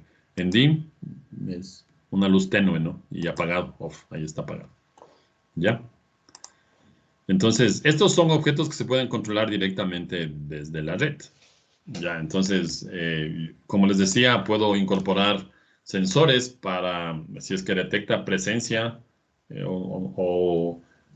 si es que, digamos, yo puedo incorporar una cámara de videovigilancia en el momento que detecta que alguien que alguien que no esté en la casa o que no debería estar en la casa en ese momento, pasa por la cámara, que automáticamente se prenda una alarma, ¿no? Un foco tal vez, o una alarma y que se mande un mensaje de correo electrónico hacia la cuenta del dueño de la casa para indicar que ha habido una actividad sospechosa dentro de la misma. Ya, entonces esas cosas se pueden programar. Listo. ¿Alguna inquietud?